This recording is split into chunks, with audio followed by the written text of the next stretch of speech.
October 2021, Torrey, Utah. And we're still at Sandcreek RV Park and have another 3 days to explore Capitol Reef and some of the surrounding area. Today we're driving to another part of Capitol Reef to do some hiking, and along the way we run across this sign. Well, now there's a crossing I have not yet seen. What is a marmot anyway? We continue the drive, and with absolutely no signs of marmots, whatever they may be, we finally arrive at the Hickman Bridge trailhead. The parking lot was absolutely full, but we were lucky. Somebody was leaving just as we were arriving, so we were able to start our hike. The trail started alongside the river, and look, they put up a retaining wall to keep people from accidentally falling into the water. But the trail immediately turned left and started climbing straight up the side of the canyon. And the higher it went, the steeper and narrower it got. Now this trail is pretty wide. If I fell off it here, I'd fall in the water and get wet. But once we got to this point, the trail starts to get a little narrow. And if you fall off of it, well, let's just say it's the last fall you ever take. For those of you that have watched my previous videos, you'll know that I am deathly afraid of heights. And at this point, I seriously have to question Utah's decision about where to place safety walls and safety rails, because it's not necessary down there. But up here, boy, I would have appreciated one, I'll tell you that. Well, narrow trails and steep drop-offs notwithstanding, this was a wonderful hike, with again, beautiful views in every direction.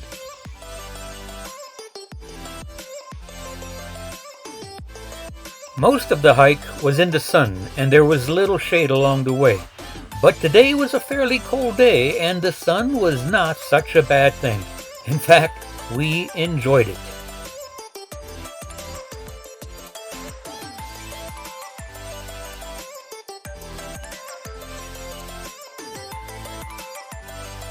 On our way to Hickman Bridge, we ran across this area, where the water and the wind carved out these beautiful little caves and arches, and wow, I'd never seen anything like this before.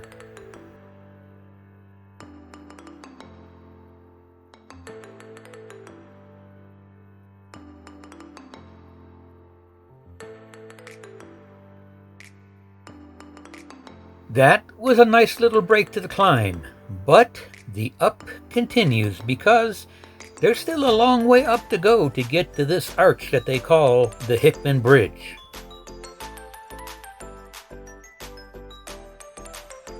This time, our perseverance paid off because we reached the Hickman Bridge.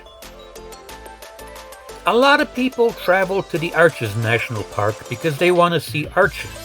But I will tell you, arches can be seen at any of the parks in Utah. They are all over the place, and they are all beautiful to look at.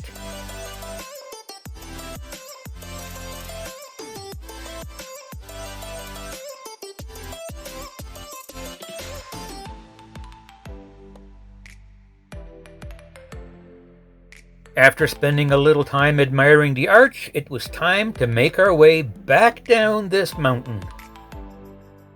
Along the way, I found a nice shady spot to take a little bit of a rest before continuing the climb back down.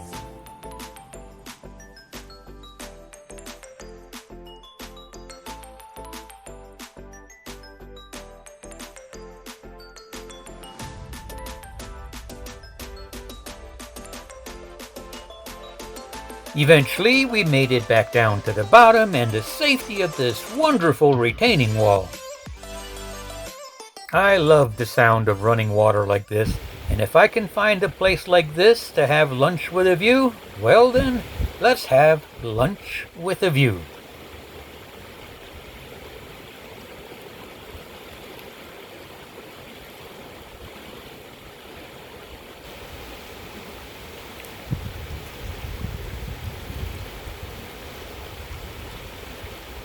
After a relaxing lunch, it was time to hike another trail. This time, we decided to hike the Fremont River Trail. A short way into the trail, and we passed alongside an orchard. I used the available equipment to pick a couple of apples, and Janet and I thoroughly enjoyed them. We barely got by the orchard when we heard a noise coming from the trail ahead of us. It seems we arrived just in time to see this mule deer make its way up from the river and cross the road directly in front of us. It seems we weren't the only ones that liked apples, because he was making a beeline for the orchard. And as he went for the apples, we continued our way down the trail, admiring the flowers along the way. We walked about a mile down this nice lush trail when it abruptly changed to this. Another narrow little trail straight up along the side of a canyon that seems to go on forever. The trail goes all the way out to that point out there. Man, I hate hikes. I think after this, we're going to Kansas. That's right, we are going to hike Kansas, because there sure aren't any cliffs in Kansas. Well, we did not hike this trail. We turned around and headed on back to the car because it was getting late anyway and the weather was turning. Rain was on its way. Once we made it back to the orchard, it seemed that our apple picking spot was currently occupied.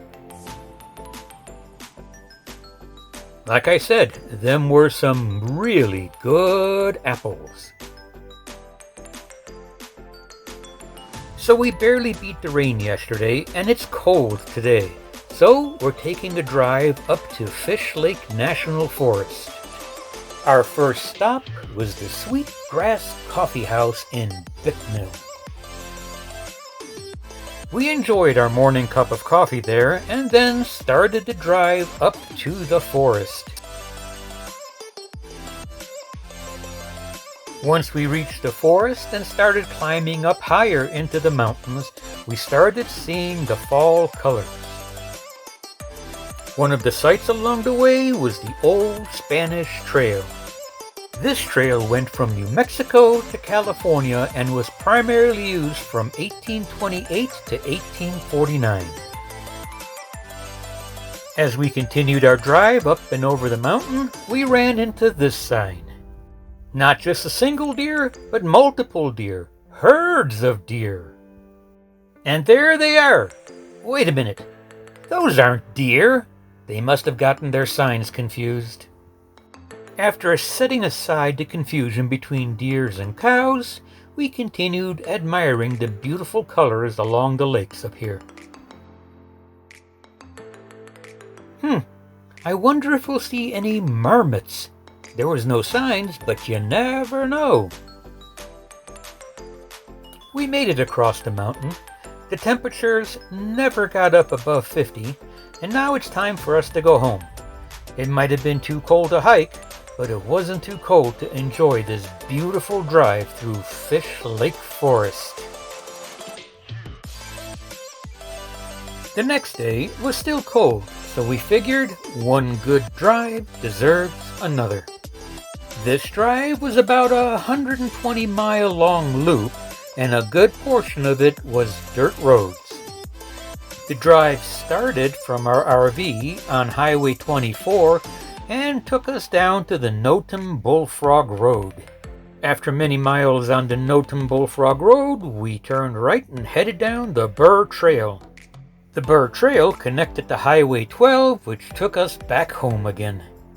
The ride started to get interesting as we made a right on Burr Trail and headed toward Boulder.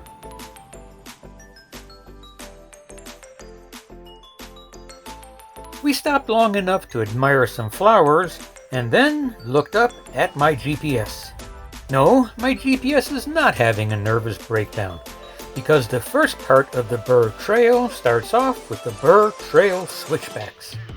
The Switchbacks will take us straight up the side of that cliff. How wonderful!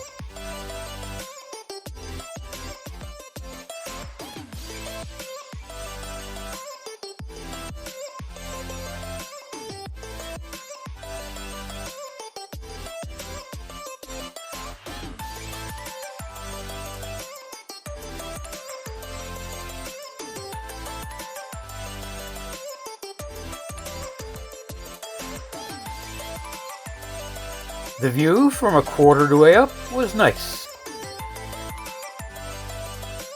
And so far, I'd have to say that this is nowhere near as bad as the trail we took back into Canyonlands. And if you hadn't seen that video, you should probably go back and look at it, because that was a road.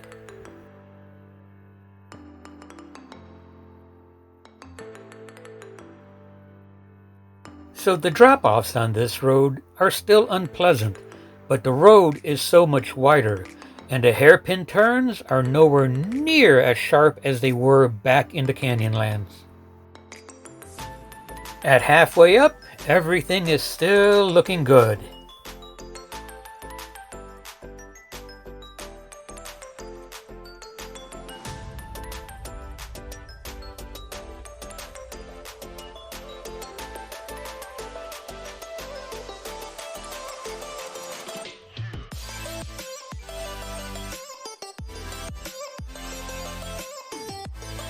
And we finally made it to the top. This ride started way out there. So the top of the Burr Trail takes us to the top of a large mesa. We'll spend quite a bit of time driving across the top of this mesa before we drop back down into the canyons. This is a really pretty drive, and you don't need a high clearance vehicle to do it. You can do it with your car. The road gets bumpy in places, but it's easily done. After nearly 3 hours of driving, we've reached the Singing Canyon. The Singing Canyon is a very narrow and very short canyon that's well worth exploring. There really aren't any signs marking where it's at, and it can be a little tricky to find, but again, look at the description below and you'll find a link. The trail into the canyon and all the way down to the end is less than a quarter of a mile.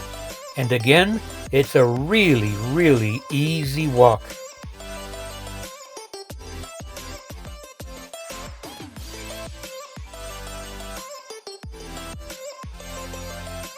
With such high, steep walls coming in on both sides, this canyon is an echo chamber. Maybe that's why they call it the Singing Canyon.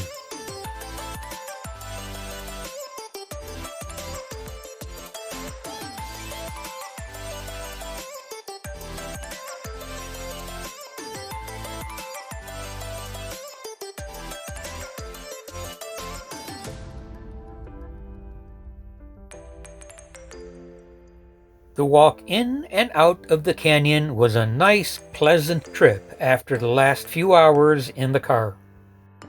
This is our last walk on this trip, but it has been a pleasant one, and it is really pretty out here.